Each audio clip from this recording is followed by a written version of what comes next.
Now on the second night, we can see that the skeletons are now guarding another grave. Huh? Ah, Captain, sir. Excuse me, sir. Everyone, give the captain your attention. We haven't seen you in some time, Captain, sir. As per your orders, sir, we've been guarding these graves closely. A different one each day. We have all been expecting your next order, sir. Open it? Yes, sir. Everyone, follow me. How strong must their bones be to be able to shred through solid rock like that?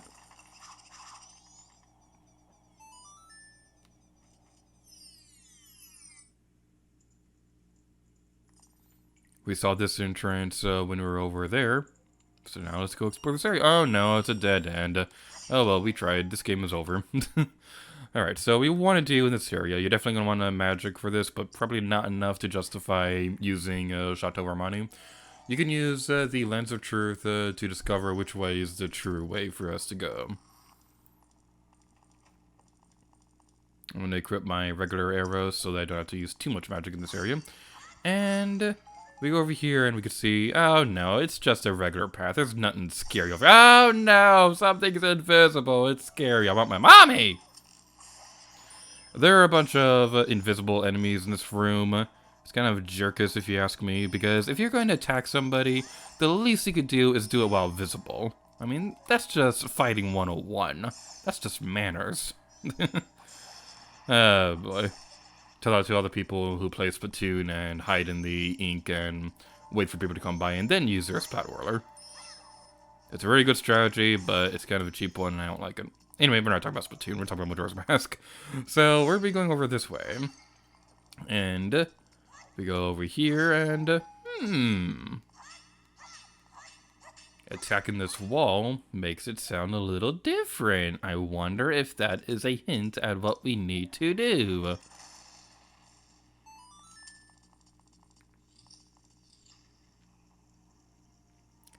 Oh boy, I just realized I didn't get any potions before we came into this place, and now we have to fight another one of these things. Oh wait!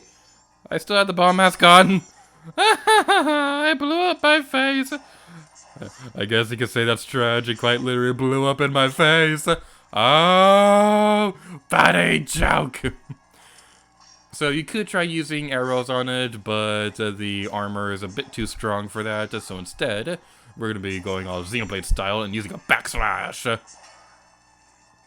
And come on. Backslash! That didn't work. Alright, let's try that again. Backslash! Yay, it kind of worked. Man, I'm really excited that Xenoblade Chronicles is coming to Switch. Can I just say how awesome that is? Let me be on the top of the treasure chest, top of the treasure chest, top of the treasure chest, top of the treasure chest, top of the treasure chest. Yay! Top of the treasure chest! That's my accomplishment for the day! Woo! What could it be? What could it be? What could it be? What could it be? What could it be? I already know what it is, but what could it be? What could it be? What could it be? What could it be? You got a piece of art!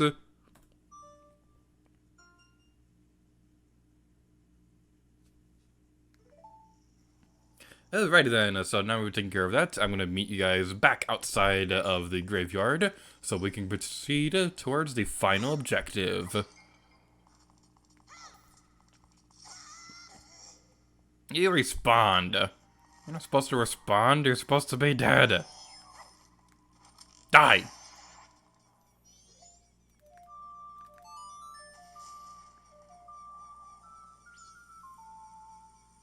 Oh my goodness, Link is an Amanger! Ah! Legend of Zelda predicted my book before I even wrote my book!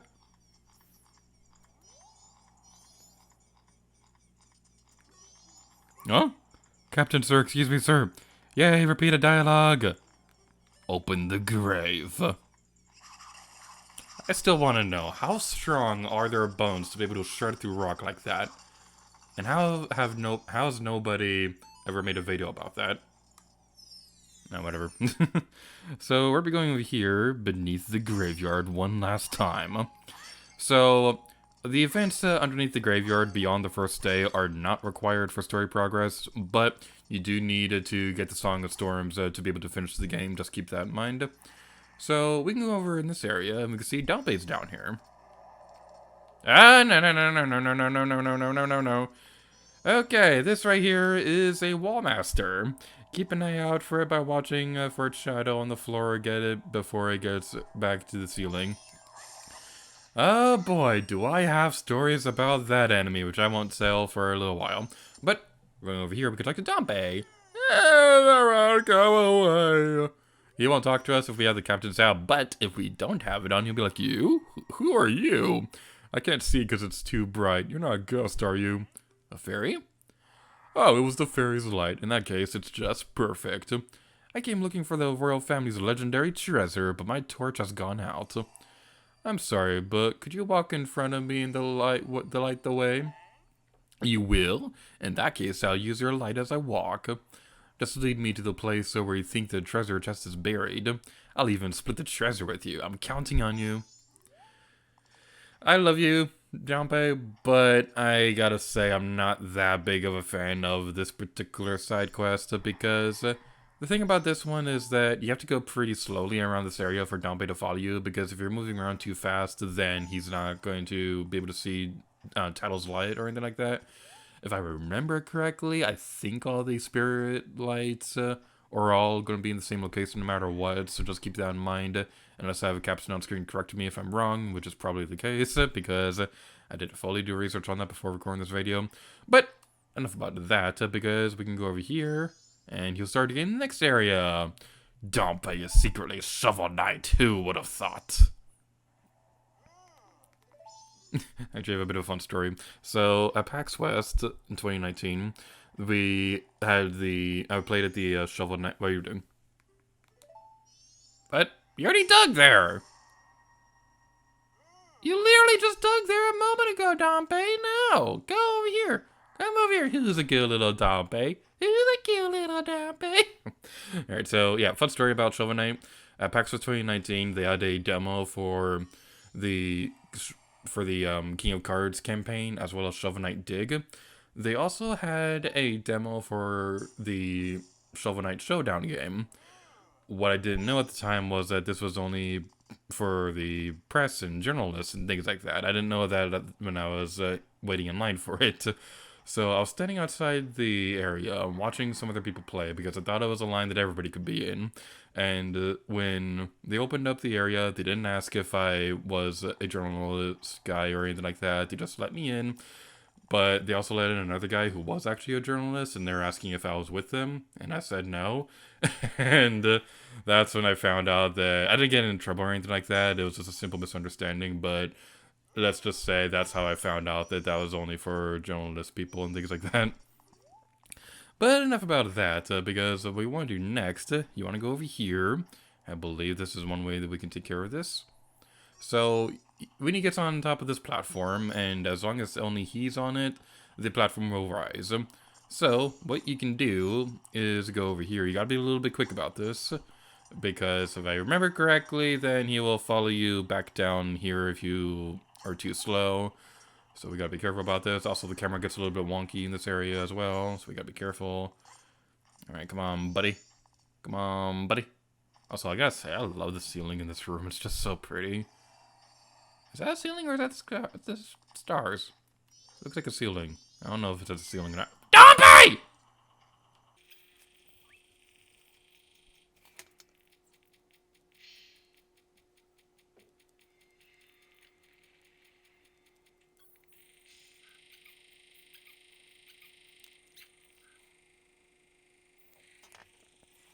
Alright, let's try that again. Come on, buddy, follow me. I have a treat for you. I have a chocolate bar with your name on it. I don't remember this. What you want to do is, you want to bring him over towards this area over here, and hopefully this will be the correct one. Nope.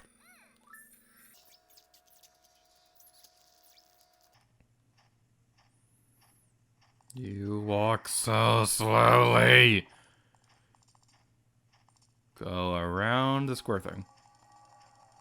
Okay, I didn't mean to show this off right now, and this is kind of an awkward point in the Let's Play to show this, but we only have 6 hours left before the moon crashes into Termina. A song called Final Hours will play, and this is actually the song that I've been using during the end screen for this Let's Play. And this is one of my favorite songs, if not my absolute favorite song in Majora's Mask. And I really wish that I could be quiet so you can listen to it right now, but I still have a lot of stuff that I want to talk about right now. So unfortunately, we're gonna have to save that for another time. Where'd he go? There we go. So if you want to listen to this music, then we'll have another chance towards the ending of the Let's Play to demonstrate the song, or you can just listen to the end screen music or something like that. But come on, Dampe. We only have like a little over 5 hours before the world is over. You can do this, buddy. You can do this. This is your calling in life. Yay!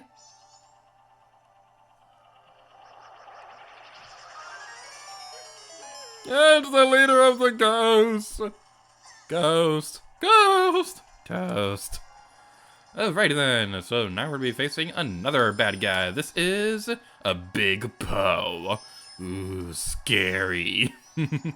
Alright, so I want to equip fire arrows for this, and I also want to play the inverted Song of Time, so that we have a little bit more time to complete this, because I don't entirely have a whole lot of confidence in my skills to beat this boss before the world is destroyed and things like that. So, where'd you go? Where'd you go? There you are.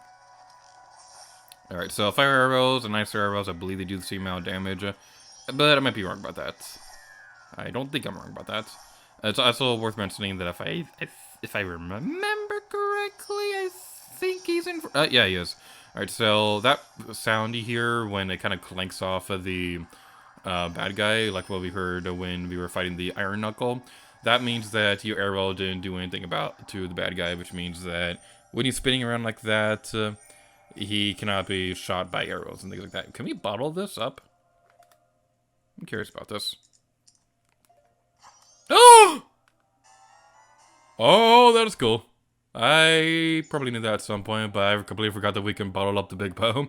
This may lead to something. Oh, yeah, I definitely knew that we could do that because it's kind of required for something else a little bit later in the Let's Play. But I completely forgot that we could bottle up that one in particular. What could it be? What could it be? What could it be? What could it be? What could it be? What could it be? You got a heart piece! Yay, we robbed a gravestone and stole a heart. That is morbid. That is way more morbid. That sounded way more morbid out loud than it did in my head. Alrighty then, so moving on over here, I'm gonna destroy these jars while we still have time in the world. So let's go over here. Oh, we got a big ruby right there. I wonder if you have enough time to go to the bank before the world ends. So we can check out Dampe's house right here. It's a lot more detailed in this version than it is on the Nintendo 64 version. I really like that he has like a lot of books and things like that. I don't know why, that's just always really appealing. So we also see that he's kind of hiding under the bed. I ain't seen nothing and I don't know nothing. He doesn't say anything else if we have the captain's hat. I really wish that we could read his diary. If this was Breath of the Wild, we could, but... Oh, he had a broomstick and a mop. Yay, this game foreshadowed Breath of the Wild's best weapons. Alrighty then, so that is everything that we wanted to demonstrate in this episode of The Legend of Zelda Majora's Mask 3D. So thank you all so much for watching this episode. We're not going to be doing story progress for a little while. So next episode, we'll be returning to the Great Bay Coast to take care of one last thing in the area before we move on from the region of the game. So thank you all so much for watching this episode of The Legend of Zelda Majora's Mask 3D. And until next time, Lady Gear to you. Oh yeah.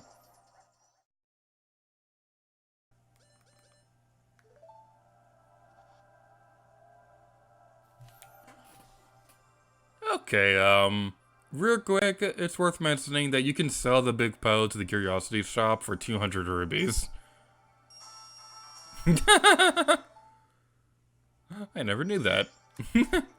But anyway, now we're going to see you in the next episode. After we're done reading this thing. Yay.